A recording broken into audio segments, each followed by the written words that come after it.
guys, my name's Laura and I'm the Specky Seamstress. Welcome back to my channel. Today I'm going to talk to you about the first pattern that So Altered Style have released, the Misty Cami, and I'm going to show you the 7 versions I've made so far, as well as talk about my experience of being a pattern tester. So if you want to hear more about that, please stay tuned. First, shall we talk about the pattern?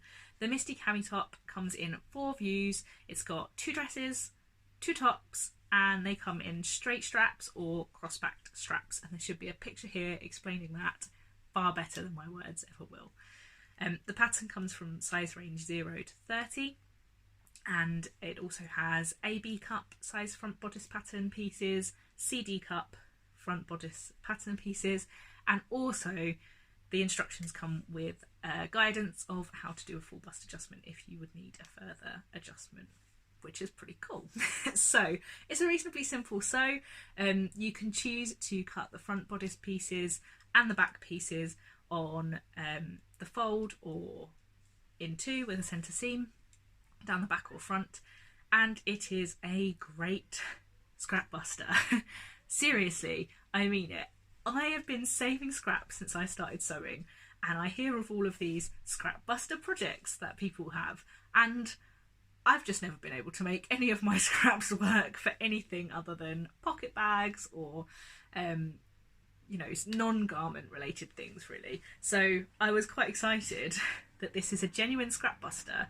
Now I sew the size 18, so I can get this pattern from pretty much ½ metre of 150 centimetre wide fabric, which is amazing. Now the only thing I might have to do with that is have either a colour block for this last little bit of strap here, or block it there and have a seam. But I think that's pretty impressive. I managed to get 2 of these cami tops out of scraps from other projects, which is just so exciting for me. Sorry if that's a bit geeky, but it's cool to be able to use up some of your scraps and make a new garment. Shall we talk about the 7 that I've made? Yeah, I'll try and be reasonably quick. Now, when I first saw the pattern, I immediately thought viscose, cotton lawn, you know, drapey fabrics, because that's kind of camisole tops all round. But I made up my first one in some scraps from a textured viscose, and I really loved it, but I kind of realised that actually it might work in a slightly more structured fabric, because this pattern, the bust start is what I call pointy. It doesn't come horizontally across the chest. I'm going to show you a close-up of my chest now, but it's quite pointy. It comes up, and I think that means it hangs a little bit better from the bust for a kind of floaty top. And also the back pieces are quite a bit narrower than the front. I'm not sure how I'm going to be able to show you this very well, but the back pieces are quite straight. And if that video is awful, I will take a picture of the pattern pieces to show you. And that means that it doesn't go like a tent from your back and from your bust and across your back, but actually it's sort of reasonably fitted at the back, and then it floats a bit from the front. So actually I kind of thought maybe this will work in a slightly more structured fabric. So I made one in an absolutely gorgeous African wax print, which you've already seen if you've watched my African wax print vlog, and I got this from a yard of fabric, a yard of African wax, and that was by putting a seam on the back. So it has a centre back seam but no centre front seam, and that is kind of how I found it easiest to get this out of small amounts of fabric. So yeah, and as I'm talking about this, I'll be putting in pictures of all of these. Now I have to confess, I wanted to make 7 to wear 1 each day for release week of the Misty Cami, because I just think this is such a versatile pattern. You know, I made those 2 and then I was super excited about the possibilities of this pattern. So versatile. You can wear it to work. It can be a really casual kind of beachy or holiday look. I was quite excited. So I thought I'll make 7. I'll wear 1 each day and style it up differently, and then show a vlog at the end of the week of how I've styled it and worn it throughout the week. Life gets in the way of those exciting plans sometimes, doesn't it? It just so happened to be pretty much the hottest week I've ever lived through in the UK, in a country where we're not particularly well built to deal with the heat, and a couple that I'd made were just not really suitable for what I was doing that week. I was away with work, and I was at a kind of field site doing engineering things, and a deep V floaty cami wasn't necessarily the right thing. So I didn't do that, but I do have 7 here to show you, and I want to talk a little bit about how I might style them up. Now, several of these could be styled up in so many different ways. The Misty's a really easy one to just throw on over a pair of jeans, or with a little pencil skirt with tights, or a cardigan for work. A couple that I've made I think are really suitable to wear a roll neck underneath them. And yeah, I think there's a lot of different ways of styling this up. They look great tucked into things as well. I'm not a huge fan of tucking in floaty tops into kind of other things, because I don't know, I don't like the blousing that you get at the front very much, but there are some amazing versions of that. And actually, the first one I made on the day of release, I wore this yellow polka dot cami and tucked it into my Winslow culottes because it was so hot and I had to travel, and it was perfect. So it might not have been my favourite style, but it was comfortable, which was really necessary that day. So that's my first style, is tucking in to a skirt or trousers or jeans, and for me it was the Winslow culottes. Now, day 2, I wore my African wax print one. Now, this is a wax that I got from Dovetailed London, and I paired this with a bright blue jersey pencil skirt. And the reason I did that was because my mum was coming to stay, and I had made her a matching one, and the blues go really well with it, and it's a little bit more of a formal look, but really like that, and it looks amazing paired with jeans as well. Now, day 3, Saturday, was So Southampton. I really should have put these in order, but I've looped them all up and now I'm going to have to work it out as I go. Was So Southampton, and I wanted to wear this gorgeous version, which is in a wool crepe. And this is a fabric that I got from Fabric Godmother. It's one of their ex-designer ones. They only had 1.5 meters, and it had been sat in my stash for ages because I didn't know what to make with it, and I kept getting, it was definitely in like a I'm not good enough to cut that kind of pile in my mind.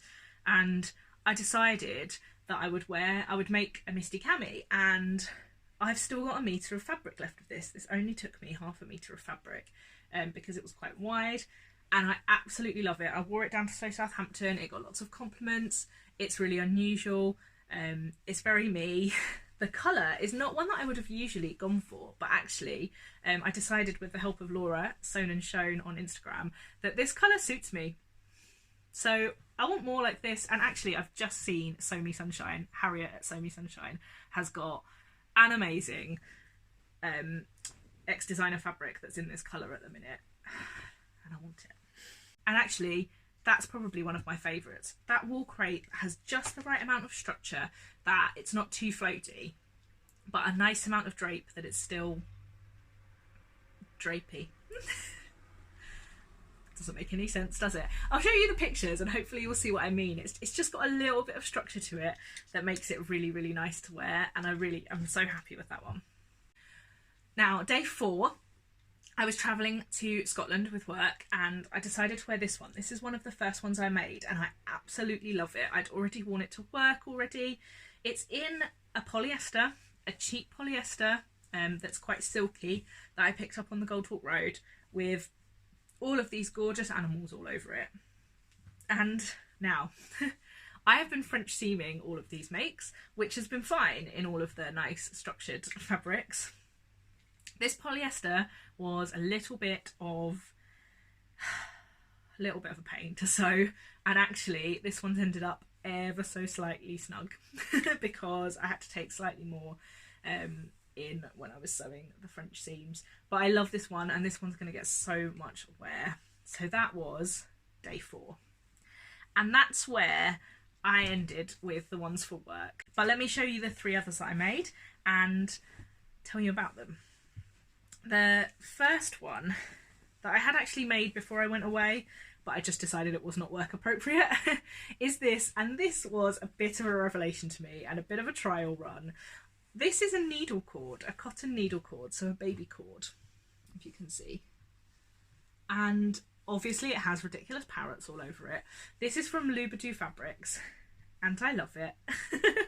I have quite a lot of this fabric, and I made myself a pencil skirt from it to start with, which I loved, but was too big, and I've actually unpicked it at Sew Southampton, ready to resew it.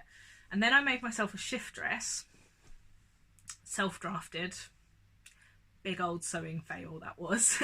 And then I still had a little bit left, and what I managed to do was cut everything except one of the back pieces out of the shift dress. So this was a real recycle project, which is amazing, and I just love it. I made this thinking it would be really good under a dark, like, plain roll neck in the winter, but I actually do quite like it on its own as well. Now, my plain black roll neck is in the wash, so in this picture I look a bit like a children's TV presenter.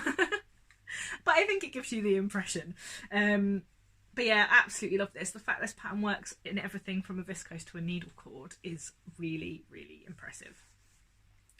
Then I made a couple of plain Misty Camis in solids, and this one I think I was just getting a bit silly now. I thought, I know, if it works in a needle cord and it works in a wool crepe and it works in an African wax, maybe it'll work in a viscose crepe.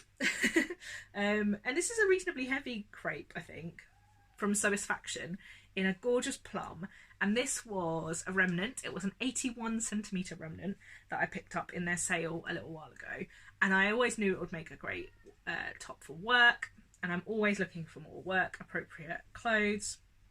And I made this one up, and it's amazing. Like, you might say crepe is a little bit more wintry, and is it the right thing to wear to work a wintry top but with strappy tops and stuff. I love it. I don't care. I think it's great. It's going to be absolutely wonderful with a blazer or a cardigan, but I just absolutely love this. I love the neckline, so yeah, I'm really, really happy. I think if I was cold, I could wear a V-neck underneath it, a roll neck underneath it, but super happy. Then I made this one, which is in this lovely Dobby cotton. Have a nice photo of my midriff there. Lovely Dobby cotton from Sew Me Sunshine from Harriet. Again, I got this out of a metre. This is 115cm wide, 110cm wide cotton, and I still had some left. Like, a metre is plenty in the narrower cottons for this, and I absolutely love it. It's definitely more of a beachy vibe. It's quite see-through, and yeah, I really love it. I can definitely picture it over a bikini in the summer, or just. I mean, I could still get away with wearing it with like a big cardigan over it or something for less wintry times, but yeah, really happy. Now, I sew the size 18, like I said, with the CD cup bodice, and the only alteration I make is that I grade down to a 16 sort of under the arm here. You can see that I've got a reasonable amount of room here, which is fine, but with the 18 it was way too much and it kind of gaped quite a bit here. So yeah, with the 16, so basically I grade to the 16 from the bust dart upwards. So yeah, just take off kind of ½ inch of seam here, which really helps. That's really the only alteration I made to the pattern. I keep the length on it because I love slightly longer length cami tops. I've taken a couple of inches off the straps, but the pattern is designed to have really long straps so that you can alter them to your own requirements. And yeah, basically I'm in love with it and I want millions of them in my wardrobe, because it's great to find a top that fits you well, that you like the neckline of, that is really versatile, that goes across lots of seasons, that goes across lots of occasions. Amazing. Yeah, I don't think there's much more to say. So shall we talk about me being a pattern tester? Now, I hadn't been a pattern tester before, and I'm sure that some of you guys are in the same boat as me. I had no idea what to expect. I didn't know what it was like to be a pattern tester, and I thought it might be useful to just tell you a little bit about it. So I applied through a Google Doc form that I saw on the So Altered Style Instagram account, and it was a really easy form. You had to look at the pattern, you said which sizes you were, and gave your kind of social media accounts, said that you would be able to sew the pattern within the time frame allocated, and then said whether there were any versions you wouldn't sew. Now, I hadn't been successful with any previous pattern test application, so I wasn't really sure how it would go, but I was delighted to get the email saying I'd been accepted, and I immediately went and joined the Facebook group, which is how all of the communications were done. So all of the information and the pattern pieces and things were on this closed Facebook group, and that's where we found out which pattern view we'd been allocated. And I'd been allocated the dress, and if I'm honest, my heart sunk a little bit, because as lovely as the dress is, and as many beautiful, wonderful versions I've seen people make, it's just not my style to make a kind of floaty cami dress and wear a floaty cami dress. Having said that, now I've tried some in some more structured fabrics, I am quite tempted to try a structured version of the dress and see how it looks. What do you think? I feel like it could work. I feel like that needle cord would be really cool as a dress. It would sort of like be the equivalent of a pinafore, but not quite. I think I'm going to give it a go, and I'll let you know how it goes. So then we had a week after we'd been selected to sew up a dirty muslin, so like a rough toile, just to show fit. And take a set of prescribed photos that we've been given to take, so from the front, from the side, from the back, and then one from the side and front pointing at our apex, which is your nipple, just to show the direction of the dart and things like that. And a week isn't a huge amount of time, but it was enough to get this done. It's such a quick make, and yeah, I made up my dress version, and then I asked Katie and Mac if I would be allowed to sew the top version for my final ones, because I just knew I'd get more wear. What I did is, after I took the photos of the muslin, I chopped it off at the top line, and immediately was like, I like this so much more on me. And it's nothing to do with my shape or my weight or anything, it's just not my style. So yeah, I was really pleased that they said yes, and a few other people had also requested to change which style they'd made after the testing period. Some asked to make the dress, some asked to make the different strap version. I don't know what else to say massively about the pattern test period. All of the communication was done on Facebook. Some of the communication did get a little bit messy at times, but Katie and Mac were always on hand to kind of answer any questions, and all of the other testers were also really kind of helpful and showing you all of their makes and things. It was really fun, actually. I really enjoyed it, and it's made me definitely keen to try to be a pattern tester again. Although since I've been a pattern tester for this pattern, I've already been rejected for 2 other pattern tests. Not with So Altered Style. I don't think I've upset them. I hope not. But yeah, haven't been selected. So I think they're really, really competitive, and they get lots of applications. So who knows if I'll get to pattern test again, but I really enjoyed doing it. That's all I have to say today. This is going to be a really long video, I can tell, and I do need to stop apologising for making long videos, because it just seems to be my natural habit, but I do still want to apologise. So there we go. I absolutely love testing the Misty Cami, and I really enjoyed sewing them up and wearing them, and I really hope that you guys enjoy looking at the other versions and go and sew some yourself. Let me know if you've bought the pattern, what you're planning on making it with, and if you've got any hacks lined up, because I'm excited to get hacking on this pattern. That's all for me today, guys. Thanks very much for watching. Bye!